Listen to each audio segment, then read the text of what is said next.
नमस्कार दोस्तों, मैं प्रिंस भारद्वाज स्वागत करता हूं आप सभी का आपके अपने YouTube चैनल सिग्मा गुरुकुल पर।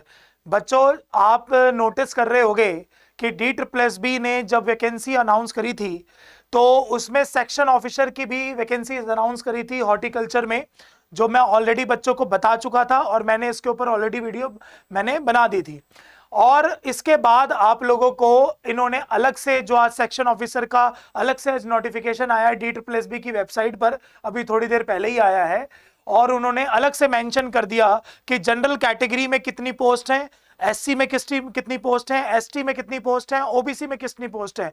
और बच्चों, जो ये हमारा सेक्शन ऑफिसर होता है, एक तो सबसे अच्छी बात है DSSB बोर्ड में होगा, और DSSB बोर्ड के अंदर सेक्शन ऑफिसर लगना, समझ रहे हो आप कितनी बड़ी अपॉर्चुनिटी होती है, क्योंकि इसका जो पे स्केल होता है वो 5400 रुपए पे स्केल होता है इसका। तो बच्चों, ये बहुत अच्छी ग्रेड 2 की और लेवल 2 की जॉब है ये हमारी, ठीक है। और ये जॉब बच्चों इतनी मतलब रेप्यूटेड जॉब है कि हर एक बच्चा इसको लेने की कोशिश करता है, और सब चाहते हैं कि हम दिल्ली के अंदर इतनी अच्छी रेप्यूटेड रैंक पे जरूर लगें। बट वही है ना, जितनी काली रातें होंगी, जितने आप रात भर बैठ बैठ के पढ़ेंगे, तब जाके बच्चों ये स्टार्स आपके शोल्डर पे लगते हैं, ठीक है ना। तो मेरा आज की क्लास में मोटिव ये है कि आप लोगों को थोड़ा सा सेक्शन ऑफिसर के बारे में बताना कि सेक्शन ऑफिसर DSSB में उसकी वैल्यू क्या होती है और उसका काम क्या होता है, और प्लस क्या क्या उसको पे स्केल मिलता है, और प्लस DSSB में कितने मार्क्स का वो पेपर आएगा, और DSSB के अंदर जितना भी उसका सिनेरियो है, एज रिलैक्सेशन है, और कितनी साल की उम्र तक का बच्चा इस फॉर्म को भर पाएगा। तो बच्चों, मैं इसका नोटिफिकेशन स्टार्ट कर रहा हूं। बच्चों, पोस्ट आपने देख ली होगी, जितनी यहां पर लिख रखी है 108 के आसपास ये बता रखी है। सबसे पहले जब आप वैकेंसी भरोगे ना, तो इसमें आपको आएगा पोस्ट कोड। पोस्ट कोड का यहां पर आपको है 803/23, यानी कि 103/23, और सेम DSSB के सारे फॉर्म बच्चों 9 जनवरी से भरना शुरू हो जाएंगे और 7 फरवरी तक ये सारे फॉर्म्स भरे जाएंगे। और मैं आपको एक्सपेक्टेड डेट भी बताऊंगा कि कब तक ये फॉर्म सारे के सारे भाई भरेंगे, ठीक है। जो ये एग्जाम है वो कब तक हो सकता है। सबसे पहले आप देखिए, सेक्शन ऑफिसर हॉर्टिकल्चर, यानी कि जो ग्रोइंग प्लांट्स, फ्लावर्स, इन सब के अंदर जो हमारा सेक्शन ऑफिसर होता है, उसके लिए ये सारी जॉब है। और म्युनिसिपल कॉर्पोरेशंस ऑफ दिल्ली, और उसके बाद न्यू दिल्ली म्युनिसिपल काउंसिल, ठीक है। अब ये म्युनिसिपैलिटी आपने सुना होगा, कॉर्पोरेशन में भी और काउंसिल में भी, इन दोनों को मिला के 108 वैकेंसीज है बच्चों, जिसमें अगर मैं इन दोनों को मिला लूंगा तो 42 वैकेंसीज है जनरल के लिए। ओबीसी को बताऊंगा तो 33 है, और ईडब्ल्यूएस को बताऊंगा तो 8 है, एससी को बताऊंगा तो 17 है, एसटी को बताऊंगा तो 8 है, ठीक है। बाकी पीडब्ल्यूबीडी में की भी है, एक्स सर्विसमैन की भी है, और एसपी की कहीं पे भी नहीं है, स्पेशल प्रोविजन किसी के लिए नहीं है, ठीक है।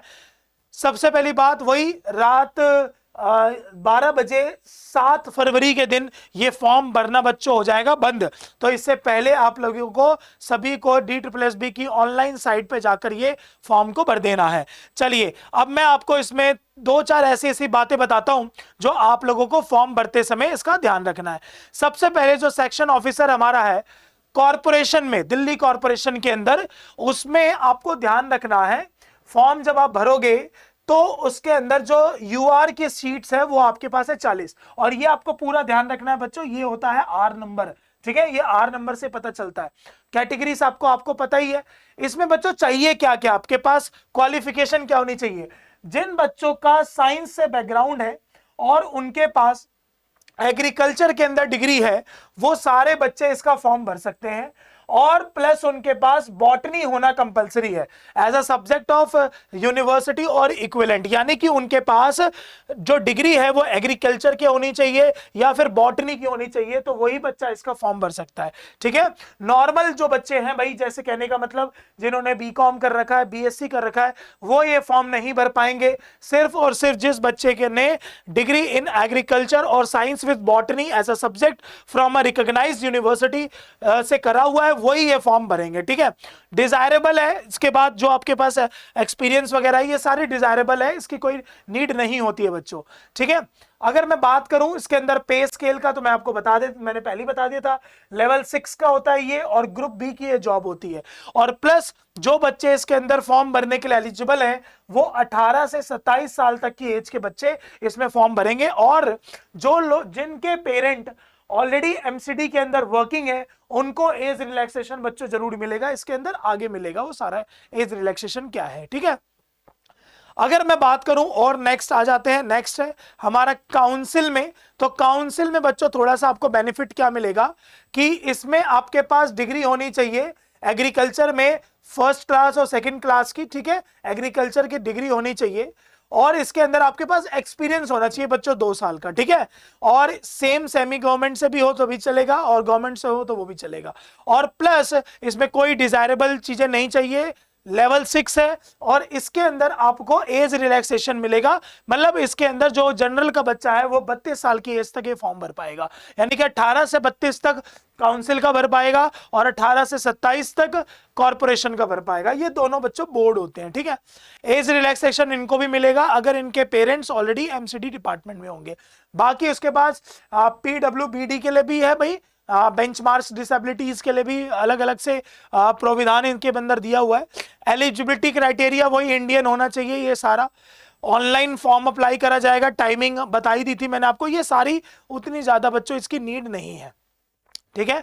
अगर मैं बात करूं 100 रुपए का फॉर्म होगा भाई, ऑनलाइन फीस में ये आपको सबमिट करना होगा। और जो विमेन कैंडिडेट शेड्यूल कास्ट से, शेड्यूल ट्राइब से और पीडब्ल्यूबीडी से बिलोंग करती हैं उन सबके लिए यहाँ पर फी का बिल्कुल 0 रुपए है, वो कोई फॉर्म यहाँ पर नहीं बनेंगे, ठीक है। और एक बार अगर आपने फी भर दी है तो वो आपको रिफंडेड भी नहीं होगी एज पर द करिकुलम या फिर सर्कुलेशन, ठीक है। एग्जामिनेशन स्कीम क्या होगी बच्चों? एग्जामिनेशन स्कीम ये होती है कि 2 तरीके से एग्जाम लिया जाएगा, प्री और मेंस, यानी कि टीयर 1 और टीयर 2। टीयर 1 में बच्चों क्या क्या आता है जरा एक बार नोटिस कर लेते हैं। सबसे पहले जो टीयर 1 होता है वो क्वालिफाइंग नेचर का होता है, ये ध्यान रखेंगे, यानी कि इसका मार्क्स जो है वो जुड़ेगा नहीं। और इसमें बच्चों क्या होता है 200 मार्क्स का टोटल होगा और 200 ही क्वेश्चंस होंगे और 200 ही नंबर के होंगे, मतलब एक क्वेश्चन जो है वो एक ही नंबर का होगा। ऐसा नहीं है कि एक क्वेश्चन जो है वो 2 नंबर का होगा जैसे हमारे अदर पेपर में होते हैं एसएससी वगैरह में। और इसमें बच्चों जो आपके सब्जेक्ट्स होते हैं वो मैं आप सभी को बता देता हूं। आपके पास इसके अंदर सबसे पहले तो जीएस आता है, उसके बाद आपके पास मैथमेटिक्स आता है, उसके बाद आपके पास रीजनिंग आता है, और प्लस बच्चों इसके अंदर आती है हिंदी, और हिंदी के साथ साथ बच्चों उसमें क्या आती है इंग्लिश। ये आपके 5 सब्जेक्ट्स होते हैं जो हमारे DSSB के सेक्शन ऑफिसर में आते हैं। इवन जितने भी DSSB में जितने भी हमारी नॉन टीचिंग पोस्ट होती हैं उन सब में बच्चों ये 5 ही सब्जेक्ट्स पूछे जाते हैं, इंग्लिश, हिंदी, रीजनिंग, मैथमेटिक्स और जीएस, और सारे के सारे 40-40 नंबर के होते हैं और सारे मिला के इसीलिए 200 मार्क्स के बन जाते हैं। और इसको करने के लिए बच्चों आपको 2 घंटे का समय मिलता है with negative marking. Negative marking इसमें बच्चों 0.25 की होती है, ये मैं भी आपको आगे पढ़ाऊंगा, ठीक है। 0.25 की नेगेटिव मार्किंग होती है, ठीक है।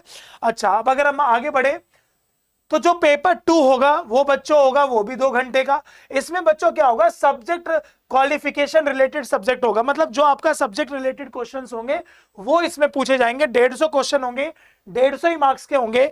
और प्लस बच्चों जो 50 नंबर का होगा उसमें सिर्फ आएगी इंग्लिश। इंग्लिश में आपका कॉम्प्रिहेंशन लैंग्वेज पूछा जाएगा, थोड़ी बहुत ग्रामर होगी, बाकी लैंग्वेज कॉम्प्रिहेंशन से ज्यादा क्वेश्चन होगा। 50 मार्क्स का ये वेटेज होगा। और बच्चों जो लिस्ट लगेगी वो टीयर 2 के बेसिस पर ही लगेगी, क्योंकि जो टीयर 1 है वो हमारा क्वालिफाइंग नेचर है और जो टीयर 2 है वो हमारा मेरिट लगेगा उसके बेसिस पर, ठीक है जी। चलिए आगे बढ़ते हैं, जरा 2-3 बातें इसके ऊपर देखते हैं। वही हिंदी इंग्लिश दोनों मोड पे दिया जाएगा आपको, ठीक है। स्कीम सारी DSSB बच्चों ज्यादा ना चीजों को चेंज नहीं करता, एसएससी भी अब नहीं चेंज करता, पहले एसएससी भी चेंज करता था, ठीक है। सारी बातें यही बता रहा है। In tier 2 tier 1 examination is only qualifying in nature and used for short listing only, further selection will be made on the basis of cumulative merit और marks obtained in tier 2 examination, वो मैं उनको already बता चुका हूं, ठीक है। आगे बात करते हैं भाई एमसीक्यू पे देखो आ गया ना 0.25, क्योंकि कुछ भी बच्चों चेंज नहीं करता, एमसीक्यू क्वेश्चंस आएंगे और एमसीक्यू में इसका आंसर देना पड़ेगा, ठीक है। ऑनलाइन मोड पेपर होगा, कंप्यूटर बेस्ड एग्जामिनेशन होगा बच्चों, ठीक है। और सारे फॉर्म जो है ये आप लोगों के, अभी तो इसमें ये बात नहीं बताई है कि कब तक ये पेपर होने के चांसेस हैं, बाकी मैं आपको ये आगे बताऊंगा। और बच्चों इसमें एक छोटी सी बात और बोलिए, आप 4th पॉइंट में पढ़िए कि the board in order to achieve qualitative selections and to recruit the best talent available has fixed the following minimum qualifying marks for different categories। इन सभी के लिए बच्चों इसमें मिनिमम क्वालिफिकेशन चाहिए। डीएसएसबी बच्चों ये स्टार्टिंग से मांगता है 40% आपको ओवरऑल मार्क्स आपके बनने चाहिए सबको मिला के, प्लस ओबीसी में भी 30%, एसटी में भी, एससी और एसटी में 30%, ठीक है। और एक्स सर्विसमैन को 5% का अलग से रिलैक्सेशन मिलता है इसके अंदर, ठीक है। कट ऑफ वगैरह जाएगी, बाकी सारी बच्चों वही सारी बातें हैं, कोई इसमें कोई नई बात नहीं है। मेन जो बातें थी वो हमने इसके अंदर देख ली। रिजर्वेशन तो बच्चों पता ही है सभी को, और नहीं पता तो मैं दोबारा बता देता हूं। रिजर्वेशन वैसे DSS में बच्चों हमेशा सेम होता है। डीएसएसबी हमेशा क्या करती है, ओबीसी को 3 साल का रिलैक्सेशन देती है, एससी और एसटी को 5 साल का, और इसके अलावा जितने भी होंगे उनको 10 साल, 15 साल और 13 साल का। ये बच्चों ऑलमोस्ट हर जितने पेपर होते हैं सब में बच्चों ये सेम ही होता है। सेक्शन ऑफिसर की जो जॉब होती है बच्चों वो बहुत रेपुटेड जॉब होती है किसी भी फील्ड में, चाहे वो एसएससी में हो चाहे वो डीएसएसबी में हो, और एसएससी में तो बच्चे इसके पीछे बहुत पागल रहते हैं इस जॉब के लिए, ठीक है। तो आज की क्लास में हमने, आज की जो लेक्चर हमारा हुआ उसमें हमने सिर्फ ये बात देखी सेक्शन ऑफिसर के बारे में क्या है। आप सभी बच्चों के पास अगर इससे रिलेटेड डिग्री है तो वो फॉर्म भरिए, और बाकी जिनके पास ये डिग्री नहीं है वो सारे कंफ्यूज ना हो, वो सारे परेशान ना हो, क्योंकि उनके लिए अदर नॉन टीचिंग एग्जाम्स की भी आ रखे हैं जो 12वीं बेसिस पर है, 12th बेसिस पर वो सारी जॉब्स हैं, और ग्रेजुएशन बेसिस पर भी हैं। तो आपके पास एक अपॉर्चुनिटी है, अगर आप दिल्ली में रहते हैं तो आपको दिल्ली में ही सरकारी नौकरी मिल सकती है, अगर आपने आने वाले 3 से 4 महीने जो हैं वो टोटली डेडिकेशन के साथ अपनी पढ़ाई के ऊपर दे दिए। चलिए, तो आज मैंने आपको एक छोटी सी इंफॉर्मेशन दी, और मिलते हैं आपसे फिर से नेक्स्ट क्लास में। जब तक आप अपना ध्यान रखिए। जय हिंद, जय भारत।